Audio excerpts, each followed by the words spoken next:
Good evening, I'm Kurt Gutgsell. Boys high school basketball tonight. Jasper at home with Pike Central for the Wildcats senior night. You can see it tomorrow morning at 10 right here on 18. Southridge on the road to play South Spencer. Northeast DuBois at home with Lagodi in the blue chip. Also tonight, the Forest Park Rangers at Beekler against the Princeton Tigers. Tomorrow, Forest Park girls basketball will be looking to win a semi-state title. The Rangers play Greencastle in the first semifinal of the 2A semi-state at Shelbyville. Rangers 23-3, while the Tiger Cubs are 23-4. Forest Park won the regional with a 45-38 win over Brownstown last Saturday, game in which the Rangers trailed going into the fourth quarter. Forest Park head coach Tony Hassenauer on the regional win and the matchup with Greencastle. I thought the girls came out really playing well at the start of the game. We hit some big shots, got a big lead, and I felt like we had maybe Brownstown on the ropes for a minute or two there.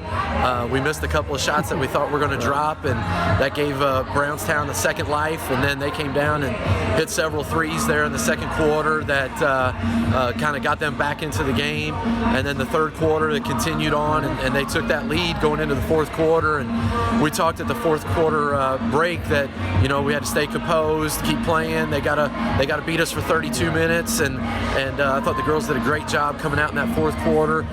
We switched to the half-court trap, and that really caused some problems for Brownstown. They turned it over, which led to some buckets for us and some energy on our part. And kudos to the girls, especially Lydia Betts, who hit a bunch of free throws down the stretch that kind of sealed the win for us. We talked about last year a bunch since it ended last year, but this year was a different dynamic, you know, and why has this team been so successful? Well, you know, it starts with this senior class. They've been successful throughout their whole career.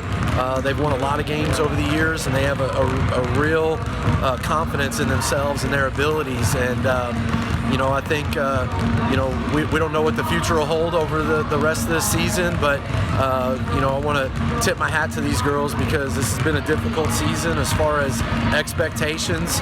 A lot of people in the community are supporting, but they also have a high standard for what they expect us to do this year, and that's not easy to go through a whole season with that weighing on you, but we wanted to try to have as much fun as we could this year, and I think the girls have done a good job with that. What have you seen out of Greencastle? They're a real good team. They've had one of the best turnarounds from last season to this season that, you know, we've ever seen with a team. They're led by 5'7" senior Gloria Brewer, who's, I believe, fourth in the state in scoring right now. Averages like 26, 27 points per game.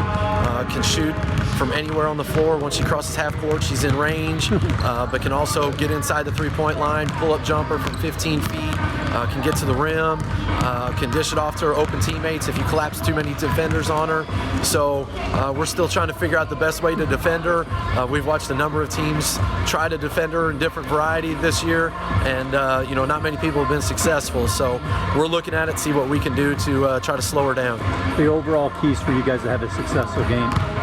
You know, I think number one's going to be trying to limit Brewer as much as possible, but at the same time, they've got a couple other shooters that if they get loose on the perimeter can knock down several threes as well. So I think it's going to take, once again, disciplined defense, rebounding, and then us getting good shot selection down on the other end, making the most of every possession.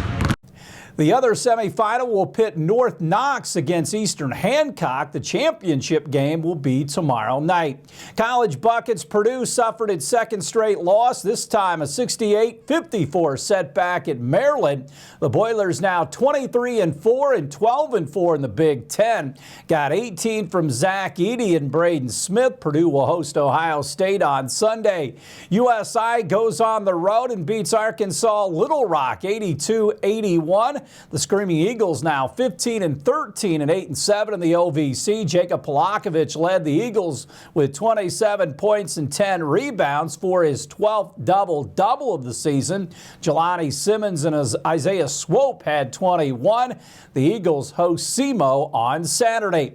Elsewhere, North Alabama beats Bellarmine 70-57. Pete Suter had 17 for the Knights. Number 2 Indiana women's basketball continues to to roll. They pound Michigan 68-52 at the Simon Scott Assembly Hall. The Hoosiers have won by at least 11 in 10 of their last 13 games, and they're 9-0 against ranked teams this season. Mackenzie Holmes led the way with 27. Chloe Moore McNeil 13. The Hoosiers are 25-1 and 15-1 in the Big Ten.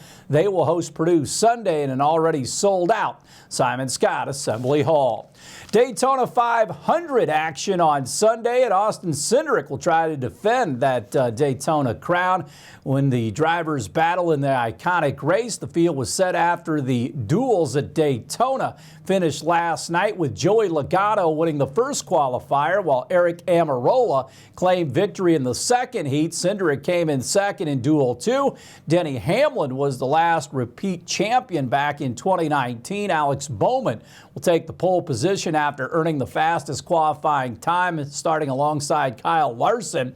The green flag waves in Daytona Sunday afternoon. Stay tuned. We're back with more after this.